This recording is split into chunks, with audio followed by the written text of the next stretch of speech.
일상의 소소한 아름다움을 발견하는 언니 스토리밤입니다. 오늘은 반응성 육아 중에서 아이의 성향, 기질에 맞게 엄마가 기대하기 그 챕터를 이야기 나누려고 하는데요. 아이가 굉장히 온순하고 순종적인 아이가 있죠. 그리고 굉장히 느리고 늦된 아이도 있어요. 그리고 세 번째로 가장 힘든 유형인데요. 까다로운 아이, 굉장히 민감한 아이. 엄마가 양육하기 굉장히 힘들죠. 그리고 때로는 이것도 해보고 저것도 해보고 혼도 내보고 해도 다 안 먹히는 그런 경우도 있고요. 세 번째 아이, 까다로운 유형의 아이는 어, 엄마가 그런 부분도 아이가 어떨 때 더 많이 자지러지는지, 더 많이 아이가 흥분하고 반항하게 되는지를 찾아보는 것이 굉장히 필요하다는 이야기가 나와요.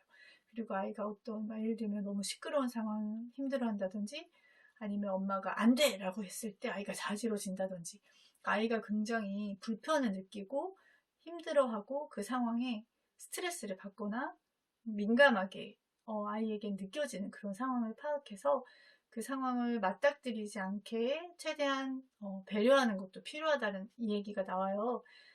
아이가 예를 들면은 어떤 15분 이상 이제 앉아 있는 게 어린아이도 힘들잖아요. 근데 그게 어른은 되게 쉬운데 아이들은 더 힘들고, 그리고 재미없는 상황에서 예를 들면 뭐 결혼식장에 갔다. 그랬을 때 아이가 이제 굉장히 힘들어질 게 뻔하잖아요. 그럼 엄마가 아이 성향을 알기 때문에 예측을 하라고 이야기가 나오고요.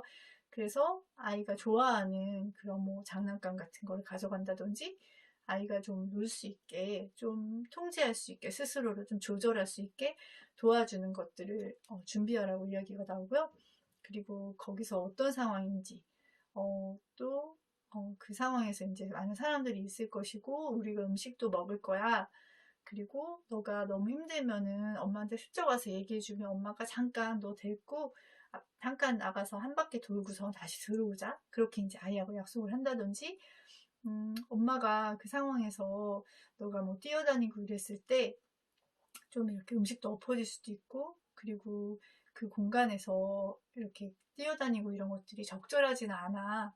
근데 너는 너무 힘들 수 있어. 그러니까 엄마한테 사인을 줘. 이렇게 아이도 배려하면서 그 상황 속에서도 아이가 적응할 수 있도록 도와주는 것이 필요하고요.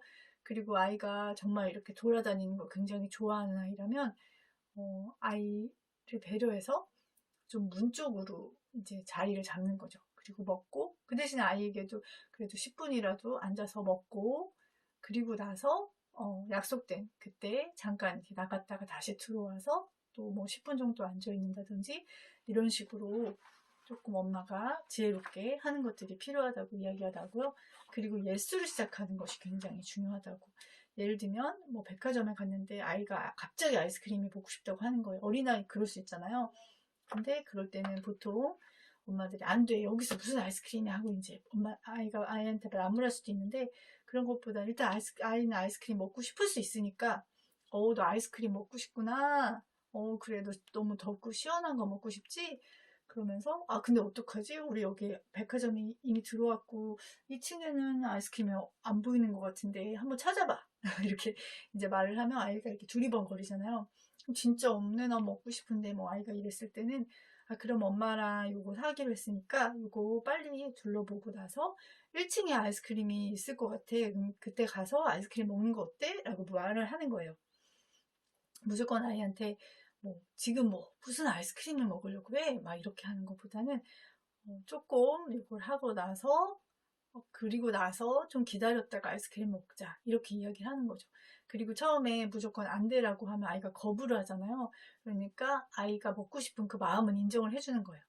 근데 지금 상황이 어쩔 수 없다. 지금 상황에 네가 그럼 어떻게 하면 좋을 거라고 생각하니? 하고 아이가 생각할 수 있게, 그리고 상황을 파악할 수 있게 하는 것들이 필요하다는 얘기가 나오고요. 그리고 일단 예술을 시작하는 거, 그거 되게 중요하다고 나오고, 그리고 아이가 집중력이 없다라고 엄마들이 생각을 많이 하는데 사실은 재미없게 가르치기 때문이라는 이야기도 나와요. 예를 들면 뭐 이런 병 같은 거를 가르친다고 할 때 그냥 이거 병이야 병이야, 그리고 종이에 이제 이런 것도 없이 그냥 종이에 병이라고 이렇게 써져 있고 그냥 글씨로만 가르치면 너무 재미없잖아요. 그 우리가 생각해도. 그때는 사실은 아이가 좋아하는 뭐 포켓몬이다, 뭐 공이 있다. 그러면 그걸 가지고 그걸로 시작을 하는 게 너무나 필요하다는 거죠. 그러면 아이가 되게 많이 집중하고 또 자기가 좋아하는 거니까 궁금해하고, 또 포켓몬이나 이런 거는 그런 영화 같은 거 보면은 글씨도 많이 나오잖아요. 익숙하잖아요.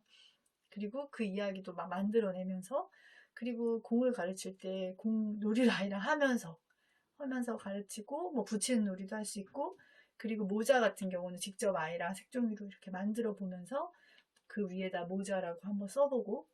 그러니까 아이의 집중력, 아이가 좋아하는 것들로 하는 것이 아이가 오랫동안 주의 집중하면서 공부하고 노는데 굉장히 필요하다는 이야기를 해요. 그러니까 우리는 아이에게 맞춰야 된다는 거죠.